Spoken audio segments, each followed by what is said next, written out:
മലയാള സിനിമയിൽ പലപ്പോഴും അന്യഭാഷ നടിമാരെ പുതുമുഖങ്ങളായിട്ടും അല്ലാതെയുമൊക്കെ കൊണ്ടുവരാറുണ്ട്. ഇതിൻ്റെ പിറകിലുള്ള ചേതോവികാരം എന്ന് പറയുന്നത് പലപ്പോഴും ഇത്തരക്കാർ എന്ത് കോംപ്രമൈസിനും തയ്യാറാകും, എത്രമാത്രം നഗ്നത പ്രദർശിപ്പിക്കുന്നതിനും യാതൊരു വൈമനസ്യവും കാണിക്കാറില്ല എന്നുള്ളത് തന്നെയാണ്. അപ്പോൾ സുന്ദരിമാരായ അന്യഭാഷാ നടിമാരെ, ഉത്തരേന്ത്യൻ യുവതികളെയൊക്കെ ഇറക്കി അവരുടെ ശരീര സൗന്ദര്യവും നഗ്നതയുമൊക്കെ ആവോളം ഊറ്റിയെടുത്ത് പ്രേക്ഷകരിലേക്ക് എത്തിച്ച് യുവജനങ്ങളെയും വയോവൃദ്ധരെയും ഒക്കെ ഒരുപോലെ കോരിത്തരിപ്പിച്ച് വലിയൊരു ധനസമ്പാദനം അല്ലെങ്കിൽ സിനിമയെ വൻപിച്ച വിജയമാക്കി മാറ്റണമെന്ന് പല സംവിധായകർക്കും നിർമ്മാതാക്കൾക്കുമൊക്കെ വലിയ കച്ചവട തന്ത്രമുണ്ട്, താല്പര്യമുണ്ട്.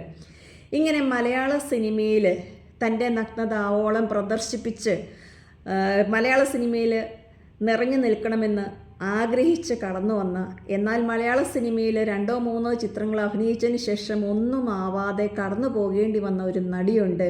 അവരാണ് വൈശാലി സിനിമയിൽ അഭിനയിച്ച സുപർണ. അപ്പോൾ ഒറ്റ വാക്കി പറഞ്ഞ വൈശാലി സുപർണ എന്ന് പറഞ്ഞാൽ നമുക്കറിയാം. അതുപോലെ തന്നെ അവർ അഭിനയിച്ച മറ്റൊരു ചിത്രമാണ് പത്മരാജൻ്റെ ഞാൻ ഗന്ധർവൻ. ഈ 2 സിനിമകളുടെയും പ്രത്യേകത എന്ന് പറഞ്ഞു കഴിഞ്ഞാൽ അവരുടെ ശരീരത്തിൻ്റെ സൗന്ദര്യം ആവോളം, പ്രത്യേകിച്ച് ഭംഗിയാർന്ന പുക്കിൾ ചുഴികൾ, ഇടുപ്പ്, മാറിടങ്ങൾ ഇവയൊക്കെ മാക്സിമം ആളുകളിലേക്ക് എത്തിക്കുന്ന തരത്തിലാണ് ആ രംഗങ്ങളൊക്കെ ചിത്രീകരിച്ചത്. അതിലുപരി അന്നത്തെ കാലത്തൊക്കെ യുവാക്കളെ ത്രസിപ്പിക്കുന്നതിനായിട്ട് ചുടുചുംബന രംഗങ്ങൾ അല്ലെങ്കിൽ ലിപ് ലോക്ക് രംഗങ്ങൾ ധാരാളമായിട്ട് ഈ ചിത്രത്തിൽ കയറ്റിയിട്ടുമുണ്ടായിരുന്നു. എന്നാൽ ഈ നടി ഒരിക്കൽ പറഞ്ഞ പ്രസ്താവന വളരെ ശ്രദ്ധേയമാണ്. അവസരങ്ങൾ കിട്ടുവാൻ വേണ്ടിയിട്ട് മലയാള സിനിമയിൽ കാസ്റ്റിംഗ് കൗച്ചിന് ഇരയായിട്ടുണ്ട് അല്ലെങ്കിൽ വിധേയമാക്കപ്പെട്ടിട്ടുണ്ട് എന്നൊരു പരാമർശം അവർ നടത്തിയിട്ടുണ്ട്. അപ്പോൾ നമ്മൾ ആദ്യമായിട്ട് പരിശോധിക്കുകയാണെങ്കിൽ ഭരതനും MTയും ഒക്കെ നിർമ്മിച്ച മെഗാ ഹിറ്റ് ചിത്രമായിരുന്നു വൈശാലി. ഈ ഒരു ചിത്രത്തിലെ ഗീത, ബാബു ആൻ്റണി, നെടുമുടി വേണു തുടങ്ങിയവരൊക്കെയും അഭിനയിച്ചിട്ടുമുണ്ട്. ഇതിൽ സഞ്ജയ് മിശ്രയാണ് ഇവർ ആദ്യമായിട്ട് വിവാഹം ചെയ്തത്. പക്ഷേ പിന്നീട് ആ വിവാഹബന്ധം അവർ വേർപെടുത്തേണ്ട സാഹചര്യത്തിൽ എത്തുകയും ചെയ്തു. മാദക സൗന്ദര്യത്തിൻ്റെ ഒരു പുതിയ മുഖമായിരുന്നു സുപർണയിലൂടെ മലയാള സിനിമയിൽ കാഴ്ചവെച്ചത്.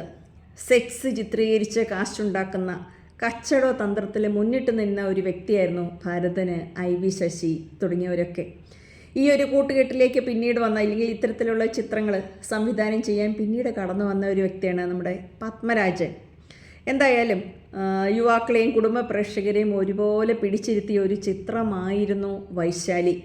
അവരുടെ പുക്കിൾച്ചുഴി മനോഹരമായിട്ട് തന്നെ ഏത് ആംഗിളിൽ നിന്നും ആളുകളിലേക്ക് എത്തുന്ന തരത്തിലായിരുന്നു ചിത്രീകരിച്ചിരുന്നത്. അതുകൊണ്ട് തന്നെ ഒതുങ്ങി അരക്കിട്ടും മനോഹരമായ ചിരി, അതിലുപരി അവരുടെ നല്ല ദന്തനിരകൾ, കണ്ണ്, ചുണ്ട് ഇവയെല്ലാം ഒരുപാട് എത്രമാത്രം മനോഹരമായിട്ട് ഒപ്പിയെടുക്കാമോ അത്രമാത്രം മനോഹരമായിട്ട് ചിത്രീകരിക്കുകയും അതുപോലെ തന്നെ യുവാക്കളെയും വയോവൃദ്ധരുടെയൊക്കെ ഞരമ്പുകളിൽ തീ കോരിയിടുന്ന തരത്തിലേക്ക് ചിത്രീകരിക്കുകയും ചെയ്തു എന്നുള്ളത് ക്യാമറാമാൻ്റെയും സിനിമ സംവിധാനം ചെയ്തവരുടെയൊക്കെയും മിടുക്ക് തന്നെയായിരുന്നു. അവർ പിന്നീട് അഭിനയിച്ച ചില ചിത്രങ്ങളാണ് ഉത്തരം, ഞാൻ ഗന്ധർവൻ എന്നൊക്കെ. അപ്പോൾ ഇവർ മലയാളത്തിൽ ഒടുവിലായിട്ട് അഭിനയിച്ച ചിത്രം എന്ന് പറയുന്നത് പത്മരാജൻ്റെ ഞാൻ ഗന്ധർവൻ എന്ന ചിത്രവുമായിരുന്നു. ഇതിലും വളരെ കാൽപ്പനികമായ രീതിയിൽ അവരുടെ സൗന്ദര്യം, ലിപ് ലോക്ക് രംഗങ്ങൾ ഒക്കെയും ചിത്രീകരിച്ചിരുന്നു. യഥാർത്ഥത്തിൽ മലയാളികളുടെ യുവാക്കളുടെയൊക്കെ വികാരത്തെ ചൂട് പിടിപ്പിച്ച്, ഞരമ്പുകളിൽ ചൂട് പിടിപ്പിച്ച് അതിനെ വിറ്റ് കാശാക്കുക എന്ന ഒരു പ്രവണതയായിരുന്നു ഇവർ ഈ ചിത്രത്തിലൂടെ ഉദ്ദേശിച്ചെങ്കിലും പക്ഷേ ഈ ഞാൻ ഗന്ധർവൻ എന്ന പടം വമ്പിച്ച പരാജയമായിട്ട് മാറുകയും അതോടുകൂടെ സുവർണ എന്ന നടിയുടെ മലയാളത്തിലുള്ള തേരോട്ടം അവസാനിക്കുകയും ചെയ്തു. ഈ സുവർണയെ സംബന്ധിച്ചിടത്തോളം അവരുടെ ഒപ്പം അഭിനയിച്ച പാർവതിയോട് ഭയങ്കര കലിപ്പായിരുന്നു, പുച്ഛമായിരുന്നു. തൻ്റെ മുന്നിൽ അല്പം വണ്ണവും വിടർന്ന കണ്ണുകളുമുള്ള പാർവതി എന്തോന്ന് എന്നൊരു ധാരണയൊക്കെയായിരുന്നു അവർക്ക് ഉണ്ടായിരുന്നത്. അതുകൊണ്ട് തന്നെ ചില രംഗങ്ങളിൽ പാർവതിയുടെയൊക്കെ ഒപ്പമുള്ള ഒരു ഫോട്ടോഷൂട്ടിന് പോലും ഇവർ സഹകരിച്ചിരുന്നില്ല. അത്രമാത്രം തൻ്റെ സൗന്ദര്യത്തിൽ അഭിരമിച്ചിരുന്ന അഹങ്കാരിയായിരുന്ന ഒരു നടിയായിരുന്നു എന്ന തരത്തിലും വാർത്തകളൊക്കെ ഏതൊക്കെയോ ഗോസിപ്പ് കോളങ്ങളിൽ വന്നിട്ടുണ്ട്. അതിലെ യാഥാർത്ഥ്യമൊന്നും അറിയില്ല. പലപ്പോഴും ഇങ്ങനെ മത്സരിച്ച് അഭിനയിക്കുമ്പോൾ സഹനടിമാരോട് ഒരു വാശി തോന്നുക, അല്ലെങ്കിൽ അവർക്ക് ആരെങ്കിലും പ്രത്യേക പരിഗണന നൽകുമ്പോൾ അതിലുള്ള അസഹിഷ്ണുത തോന്നുക, ഇവയൊക്കെ സ്വാഭാവികവുമാണ്. അതവിടെ നിൽക്കട്ടെ. പക്ഷേ പത്മരാജൻ ഇത്ര മനോഹരമായിട്ട് വലിയ പ്രതീക്ഷയോടെ എടുത്ത ഞാൻ ഗന്ധർവൻ എന്ന ചിത്രം 8 നിലയിൽ പൊട്ടി എന്ന് തന്നെ നമുക്ക് വേണമെങ്കിൽ അവകാശപ്പെടാം.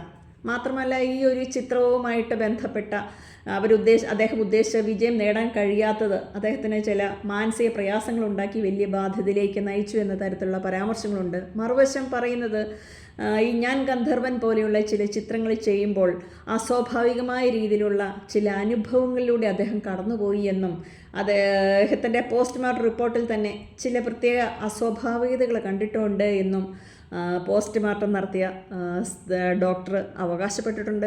അതുപോലെ തന്നെ ഈ ചിത്രം ചിത്രീകരിക്കുന്ന സമയത്തൊക്കെ തങ്ങളുടെ ജീവിതത്തിലും ദുരൂഹമായ ഒരുപാട് കാര്യങ്ങൾ സംഭവിച്ചിട്ടുണ്ടെന്നും, അതേപോലെ ഗന്ധർവന് ഇങ്ങനത്തെ പ്രമേയം വെച്ച കഥ ചെയ്യരുത്, അത് ആയുസ്സിന് ദോഷമാണെന്നൊക്കെ അദ്ദേഹത്തെ പലരും വിലക്കിയിരുന്നെന്ന് അദ്ദേഹത്തിൻ്റെ ഭാര്യയും പറയുന്നുണ്ട്.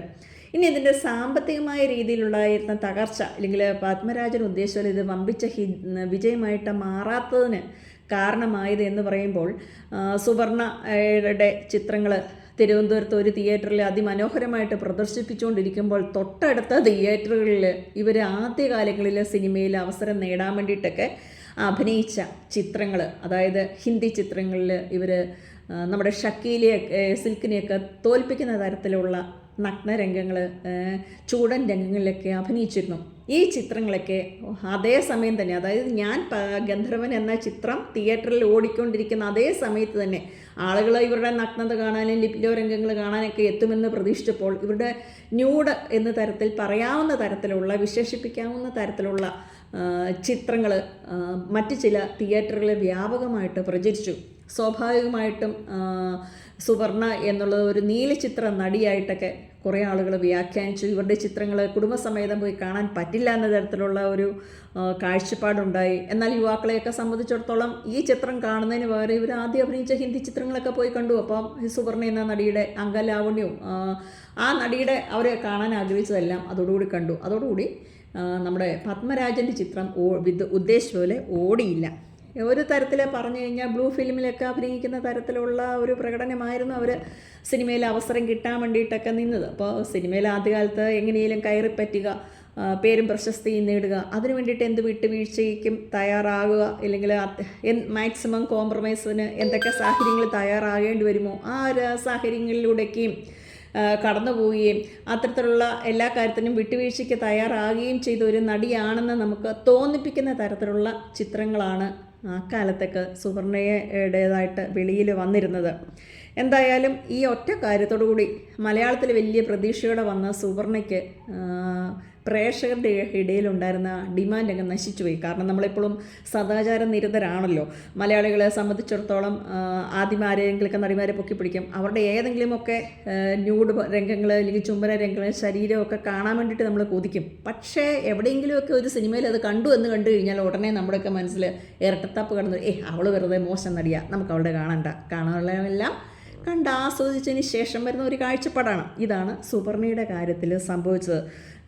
അതോടുകൂടി സുവർണയ്ക്ക് മലയാളത്തിലുള്ള അവസരങ്ങൾ മൊത്തത്തോടെ നഷ്ടപ്പെട്ടു. മലയാളത്തിൽ സിനിമയൊന്നും ഇല്ലാതായി. വർഷങ്ങൾക്ക് ശേഷം ഈ സുവർണയെ ഒരു ഇൻ്റർവ്യൂവിനെ വിളിച്ചപ്പോൾ അവരുടെ രൂപം കണ്ടപ്പോൾ സത്യത്തിൽ നമ്മളൊക്കെ ഞെട്ടിപ്പോവുകയാണ് ഉണ്ടായത്. നമ്മുടെ പണ്ടത്തെ ഗോഡ് ഫാദറിൽ അഭിനയിച്ച കനക, ആ കനകയുടെ ഇപ്പോഴത്തെ കോലം കണ്ടപ്പോൾ നമ്മൾ ഞെട്ടിപ്പോയി. ഒരുപാട് വണ്ണമൊക്കെ വെച്ച് ആ നടിയാണോ എന്ന് തോന്നില്ല, ആ രീതിയിലാണ്. ഇതുപോലെ തന്നെയാണ് നമ്മുടെ സുവർണയുടെയും ഇപ്പോഴത്തെ കോലം. അപ്പോൾ ഒരിക്കലും ഇത്രയും സുന്ദരിയായിരുന്ന നടിയാണോ ഇപ്പോൾ ഇങ്ങനെ ഇരിക്കുന്നതെന്ന് നമുക്ക് ആൾക്കാർക്ക് തോന്നിപ്പോവും. അതുകൊണ്ട് എന്തായാലും ഇനി അവർക്കൊരു സിനിമയിൽ ചാൻസ് കിട്ടാൻ വളരെ ബുദ്ധിമുട്ടാണ്. ഈ രണ്ട് നടിമാരെ സംബന്ധിച്ചിടത്തോളം അവരുടെ ഗ്ലാമറൊക്കെ അങ്ങേയറ്റം നശിച്ചു പോയിട്ടുണ്ട്. എന്തായാലും സുപർണയെ സംബന്ധിച്ചിടത്തോളം വളരെ സുന്ദരിയായ നടിയായിരുന്നു. അവരുടെ മനോഹരമായ ശരീരം ഒക്കെ പുരുഷന്മാരെ മാത്രമൊന്നുമല്ല, നമ്മൾ സ്ത്രീകളെയും പിടിച്ചിരുത്തിയിട്ടുണ്ട്. അതായത് അവരുടെ ചിത്രങ്ങളൊക്കെ കാണുവാൻ വേണ്ടിയിട്ട് പുരുഷന്മാരെ പോലെ തന്നെ ഈ സുന്ദരിയായ നടിയെ കാണുവാൻ, അവരുടെ ശരീരഭംഗി അല്ലെങ്കിൽ അവരുടെ വസ്ത്രവിധാനം, അവരുടെ ആ നടപ്പിൻ്റെ സ്റ്റൈല്, അല്ലെങ്കിൽ ചിരി, ഇതൊക്കെ കാണുവാൻ വേണ്ടിയിട്ട് നിങ്ങൾ പുരുഷന്മാർ മാത്രമൊന്നുമല്ല, ഞങ്ങൾ സ്ത്രീകളും കാത്തിരുന്നിട്ടുണ്ട് എന്നുള്ളതാണ് ഒരു യാഥാർത്ഥ്യം.